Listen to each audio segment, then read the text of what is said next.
So obviously, from a Liverpool's point of view, great result. From a neutral, and indeed for a Bayern fan, this game was flat, wasn't it? It didn't quite live up to, I suppose, what we would be expecting. No, well, maybe we were spoiled a bit yesterday True. with that great comeback from Ronaldo and Juventus. But I did. Liverpool-Bayern is... As soon as that game was announced, it was drawn out, it was like, this is going to be 180 minutes of blood and guts and attacking football. And, you know, we got a 0-0 in the first leg, which was job done to an extent from Bayern. But when you look at Bayern Munich, Dan, 90 minutes at Anfield and 90 minutes plus in the Allianz Arena and 2 shots on target. Yeah. 2 shots on target. That's abysmal for a team with, you know, OK, some might say it's an ageing side, and it is, but they've got more quality than that. Now, was that because Liverpool stifled them, stopped them from playing, or was this Bayern's own doing? I would love to say that Liverpool came and were just too clever and sat in a great spot. But the truth is, I don't think Bayern actually knew what they wanted to do. Right. Clearly, the first leg, they sit tight, give nothing away. And then at home, and the reason we all pretty much said Bayern are now favourites is because at home, you expect them to be the team pushing the game. Well, they didn't. They didn't do anything. They didn't sit back. They didn't go forward. They just sort of sat and waited. And the fact that, if you look at the stats, they end up with more possession, that's only because Liverpool kept giving them the ball. Yeah. That's nothing to do with what they were doing. Liverpool on the ball in this game, overall, I thought were atrocious. Actually, were as bad as I've ever seen. But it goes to show you, it doesn't matter. Stats don't matter. It's the final scoreline that counts, and Liverpool go through 3-1. Look, the thing is, I think Bayern Munich allowed Liverpool to control them, or what they did, in many respects. And as much as you're right, this is an aging Bayern Munich team, it's an experienced one. A team that's been here and done it before. You see that with the likes of Juventus, how they somehow seem to get the job done. Bayern go to Anfield, don't really offer an awful lot, but first legs can be cagey affairs, and that's what you saw.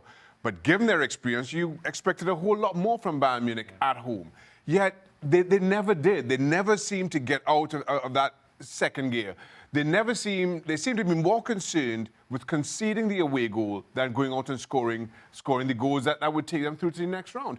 And as a result, Liverpool started a little bit cagely and then recognized that and were allowed to play the game that comes natural to them. And they just controlled the game from there on in. I thought it was going to be a much better performance for Bayern, judging on the Bundesliga. Yep. Right, that's where... Well, we were saying, weren't we? You beat Wolfsburg 6-0, you're bringing all that momentum in. Frank Ribery comes off the bench, gets 3 assists, starts today. He doesn't do anything. James doesn't do anything. Lewandowski was missing. So we have to base the form on the domestic league, because that's where they've been... Obviously, that's, you know, after the winter break, they've pegged back Borussia Dortmund. Mm-hmm.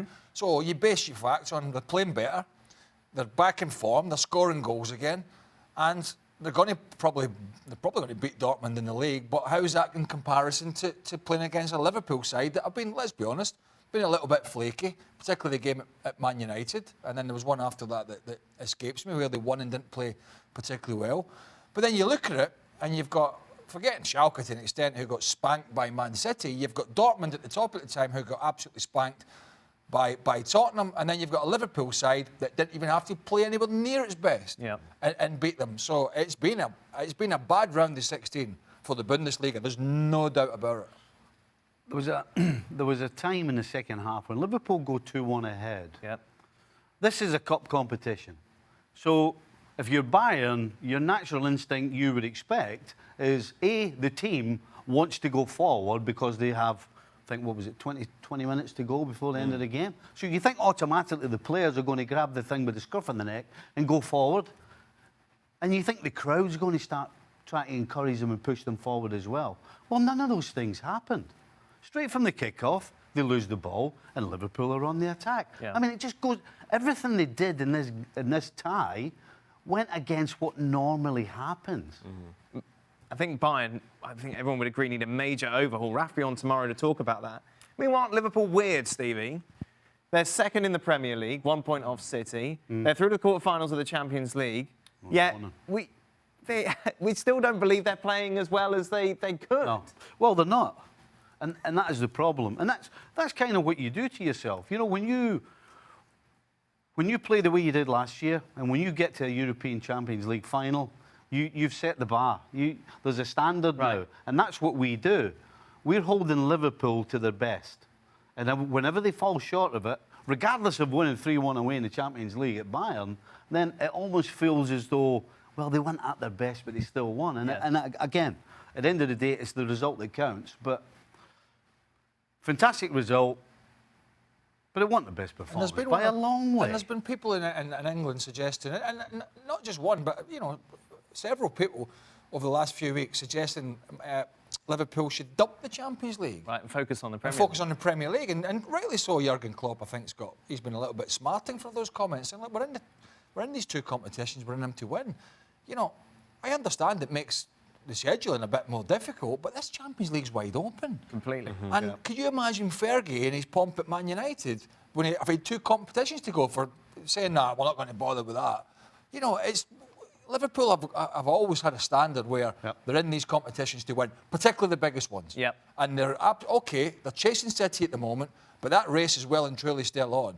And we've already seen this year in the Champions League, absolutely anything can happen if a team has a bad night. You've only got to look at Real Madrid, Ajax, and one or two other results to suggest that the teams that we think are some of the favourites have absolutely got a chance of winning this competition. And of course, one of the key players, the reason why Liverpool are where they are this season, Van Dijk. However, one player I don't think we've really discussed at length at all in comparison is Sadio Mane, who's been a difference maker now in some big games for Liverpool.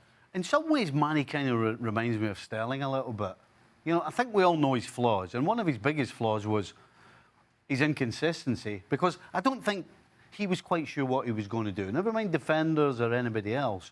But I think, no question, from Christmas on, this guy has been on fire. He actually looks as though he's thinking about it. His touch has gotten better. His finishing's gotten better. So, absolutely, he's Liverpool's man right at this minute in time, as far as attacking play is concerned. I think Sadio Mane has been outstanding for quite some time. My complaint or concern about Sadio Mane is I think he's too happy to play second fiddle to Mo Salah. And you saw that especially during last season and maybe the start of this one, where he's let Mo Salah score the goals, he's the star, he's running the show, and I'll come into my own where needed. And you saw that in the Champions League final in particular, where I thought he was the only Liverpool player who had a game to talk about. Yet still now coming into this season, and to Stevie's point, when Mo Salah continues misfiring well into December, now all of a sudden he realises it's on me. And you saw that today. Again, he is simply an incredible player when he takes the game by the scruff of the neck. I just feel he doesn't do that enough. And the other side of the coin, Henderson's the captain, isn't he? But there's no doubt Van Dijk's Van Dijk's the leader. Yeah. He marshals, and he does. He walks into any team in the world. Because he can, absolutely, because he can see the whole game in front of him. Because he can see everything from that position at centre half, and he marshals his defence, and he talks to the midfielders, and he smells runners from midfield, and he senses danger. He's big, he's strong, and obviously he's very, very quick. But he doesn't seem a shouter to me. He's not somebody who you see pointing and shouting at everybody, but he gets it done. Obviously, he's a good communicator, but it's not one of those that you see want to make a scene. He just makes sure, in the most, that everybody's in the same on the same. You know when you play with a guy like that, when you're in front of a guy or beside a guy like that, and you do that, and you go, all right. He's in our team, by the way. Did you have that with Alan Hansen? Absolutely, yeah. Now, to be fair, we had a few. You looked around, and you went, "Wow, how am I getting a game?" But absolutely, you look round and you go, well, I'm all right. Are you on the this same? guy's with my team. Are you on the same page as Craig and Klopp when it comes to the title challenge? Yes. And this absolutely not being a hindrance. I think is the argument not though, but if you're out, then you've got a full week to prepare each time. No, I think that's not. Teams like Liverpool, Manchester United, Madrid, that's not how they should be thinking. If you're a Leicester City or somebody like that and you have never won anything, then it's okay to say, well, you know what, we can put that aside and we'll concentrate on that. That's not what Liverpool's all about. But have they got the depth in squad to be able to do that? That's the thing, isn't it? Yeah. Yes, they've got the depth of squad to do it, to win it. And the thing I like about it is that Klopp is not in any way, shape or form throwing that in as any sort of smokescreen or any get-out clause. He's going for both of these, and you can bet your bottom dollar the players know that. And so there's no grey areas anymore. The players are not running around going, "Oh, pity, we're going to have to play 2 games this week again." That's not how it works. It's I can't wait for this game. Psychological as well, isn't it? I mean, Right. I know there are fitness. I know you. It states the obvious. As the season goes on, of course you get more injuries and more knocks and more strains, and you do get tired. But then you cut your training back. Right. You know what I mean? You don't train the way you did in sort of October, November. You cut it back. But again, it goes back to we were talking about it earlier. I think somebody mentioned it. When the English teams were struggling in the and by the way, nobody's won it yet. You know, Robert, yeah. but they're all sort of flying. They're all through. But when they were struggling, what was the story? Winter break. Everybody's tired. That's it. That's why the English teams are not doing well. There's no winter break. Now nobody's mentioning it. It's all. Most of it is psychological. How does this result change the conversation with regards to Bayern in the big picture of European football? Yet again, they don't make it far in the Champions League. They've been knocked out in the semi-final, of course, by Spanish teams over the last 4 or 5 years. Do we give them too much because they're Bayern Munich? Do we expect too much from them? No, well, we expect experience at least plays some bit of a part in how they approach games. And today we're critical because the approach just bemused us all. We just didn't expect that. But I don't think it changes the conversation in that for the last 2 or 3 years, we've been recognizing that this Bayern team is aging and needs refurbishment. They're still good enough and strong and a rich enough club to win the Bundesliga as they continue to do, and experienced enough to go deep-ish in the Champions League. But I don't think anybody thought that Bayern Munich maybe had enough to win it for the last 2 or 3 seasons. Recognizing that, this just kind of underlines it, and it needs an overhaul.